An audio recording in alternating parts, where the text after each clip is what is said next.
Assalamualaikum warahmatullahi wabarakatuh. Kami dari kelompok 1 yang akan menjelaskan tentang supervisi pendidikan. Di sini saya sebagai ketua kelompok, nama saya Andi Gemilang Cahaya Pratiwi. Di sini saya akan membawakan materi tentang pengertian supervisi pendidikan. Nah, menurut para ahli diantaranya yang pertama Ben M. Harris dalam bukunya Supervisor Behavior in Education 1975 menyatakan bahwa supervisi apa yang personalia sekolah lakukan dengan orang dewasa dan alat-alat dalam rangka mempertahankan atau mengubah pengelolaan sekolah untuk mempengaruhi pencapaian tujuan instruksional sekolah. Supervisi mempunyai impact dengan pelajar melalui perantaraan orang lain dan alat. Nah, yang kedua, menurut Dr. Andes Maling Purwanto DPK dalam bukunya Administrasi Pendidikan 1979 menyatakan supervisi adalah aktivitas pembinaan yang direncanakan untuk membantu para guru dan pegawai sekolah lainnya dalam melakukan pekerjaan mereka secara efektif. Nah, berdasarkan pengertian-pengertian di atas dapat dikemukakan secara sederhana bahwa supervisi pada dasarnya adalah upaya untuk meningkatkan mutu pendidikan dan pengajaran dengan ditunjang oleh unsur-unsur lain seperti guru, sarana dan prasarana, kurikulum, serta pengajaran dan penilaian. Supervisor bertugas untuk bertanggung jawab memperhatikan perkembangan unsur-unsur tersebut secara berkelanjutan. Nah, sekian dari materi saya. Materi selanjutnya akan dibawakan oleh teman kelompok saya. Assalamualaikum warahmatullahi wabarakatuh. Saya Bayu Yudi sebagai pemateri kedua tentang tujuan supervisi pendidikan. Menurut Rifai, pada tahun 1982, tujuan supervisi pendidikan terdiri dari beberapa poin. Yang pertama, membantu guru agar dapat lebih mengerti tujuan dan fungsi sekolah dalam usaha mencapai tujuan pendidikan. Yang kedua, membantu agar guru-guru lebih menyadari dan mengerti kebutuhan-kebutuhan siswa serta masalah yang dihadapinya.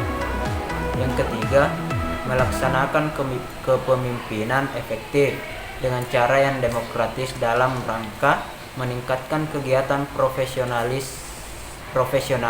di sekolah dan menjaga hubungan staf yang kreatif untuk meningkatkan kemampuan masing-masing.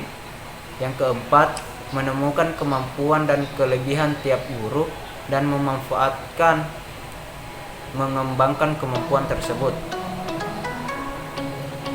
Poin yang keenam, membantu guru meningkatkan kemampuan mengajar di depan kelas. Yang ketujuh, membantu guru baru dalam masa orientasinya supaya cepat dapat menyesuaikan diri dengan tugasnya dan dapat mendayagunakan kemampuan secara maksimal. Yang terakhir yaitu membantu guru menemukan kesulitan belajar siswa dan menemukan tindakan perbaikannya. Assalamualaikum warahmatullahi wabarakatuh. Perkenalkan, nama saya Diah Utari Permata Salsabila, NIM 192704 1006, kelas A Pendidikan Teknologi Pertanian. Di sini saya pemateri ketiga ingin menjelaskan tentang fungsi supervisi pendidikan. Fungsi kepemimpinan melekat pada seorang supervisor karena dia adalah pemimpin. Begitu pula pengawas yang tugas pokoknya melakukan pengawasan. Sedangkan fungsi pelaksana terdapat pada supervisor karena dia adalah para pelaksana di lapangan yang dalam istilah bukunya adalah pejabat fungsional. Sama halnya dengan guru dan kepala sekolah. Untuk sekedar memperoleh gambaran tentang rincian dan fungsi-fungsi tersebut dapat disimak pada uraian berikut. Yang pertama, dalam fungsi kepemimpinan, seorang supervisor hendaknya melakukan hal-hal sebagai berikut. Yang kedua, meningkatkan semangat kerja kepala sekolah, guru, dan seluruh staf sekolah yang berada di bawah tanggung jawab dan kewenangannya.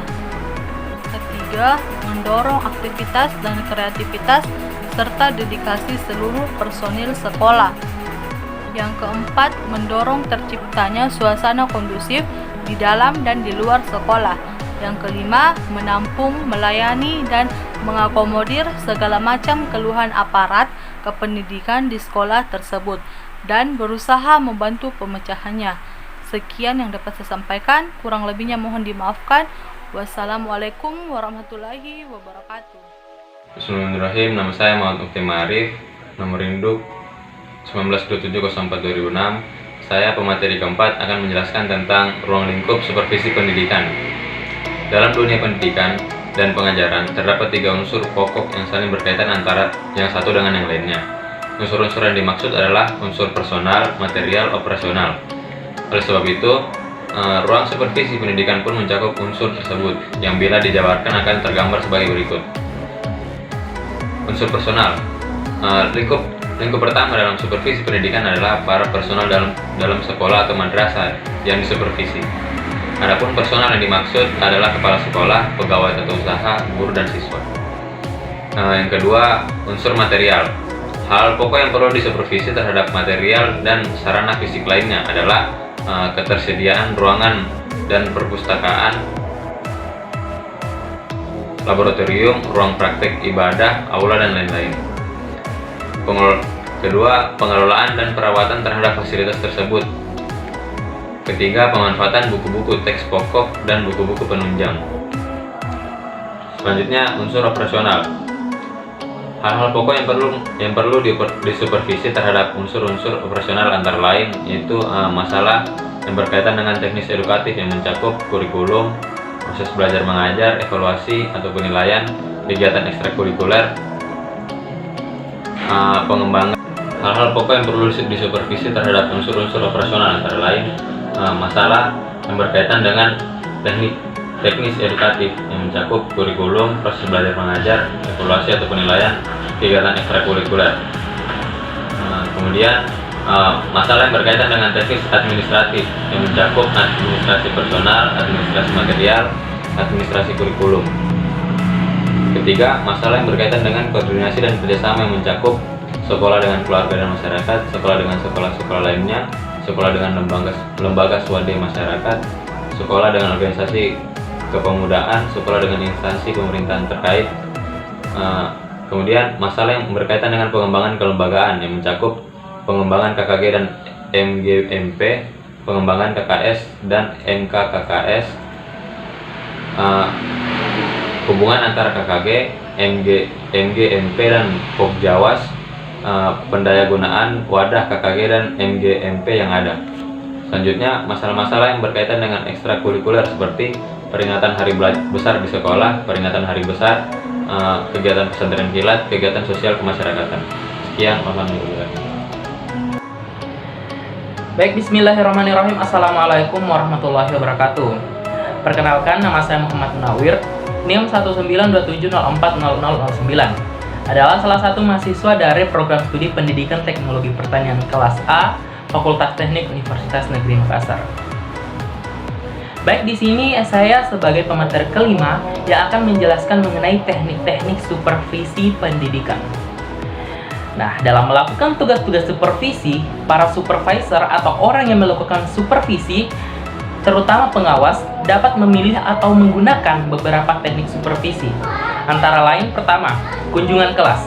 Nah, kunjungan kelas ini adalah suatu kegiatan yang dilakukan oleh para supervisor yang dimana dilakukan untuk mengunjungi antar kelas, yaitu kelas 1 dengan kelas lainnya.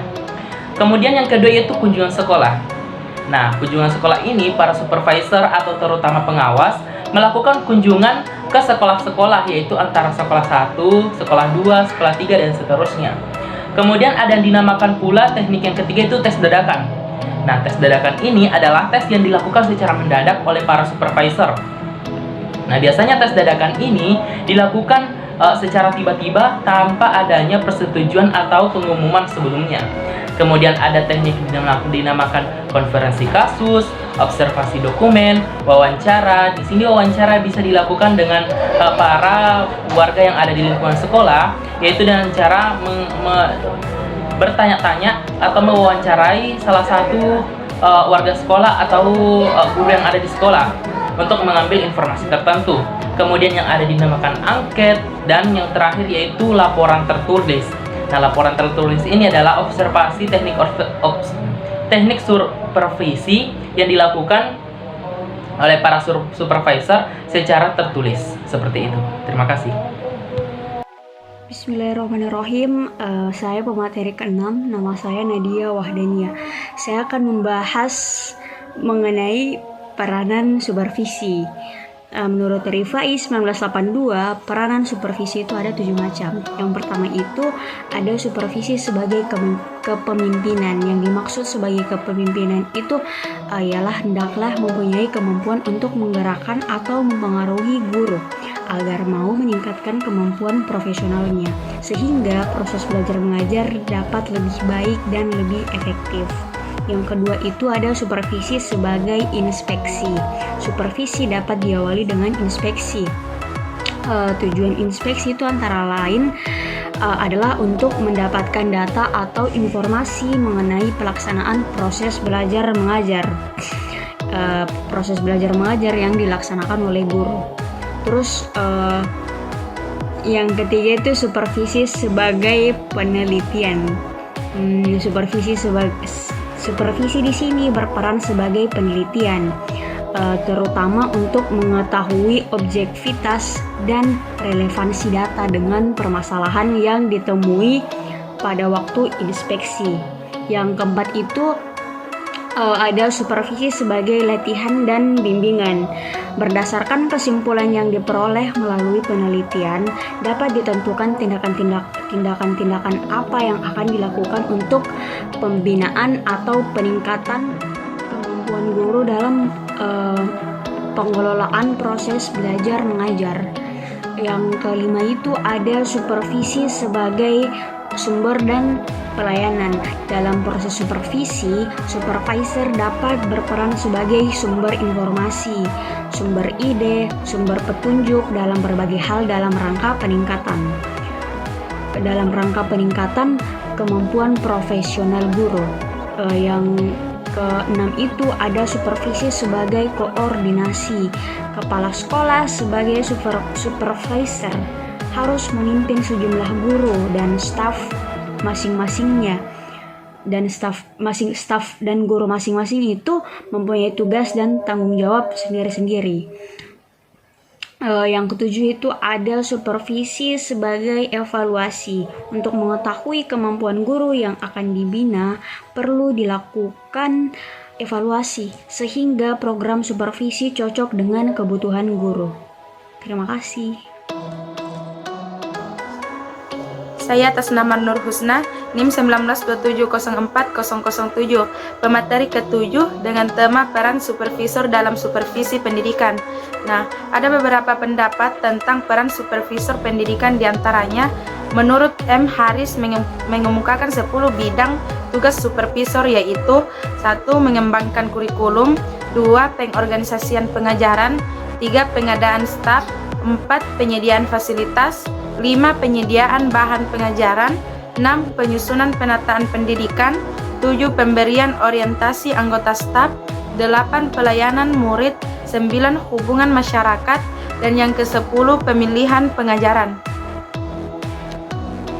Menurut Hediat Sutopo, peran supervisor menunjukkan adanya aktivitas supervisi antara kepala sekolah dan guru, meliputi kegiatan pembimbingan, bantuan, layanan, serta pembinaan yang berkaitan dengan peningkatan kemampuan guru dalam proses pembelajaran.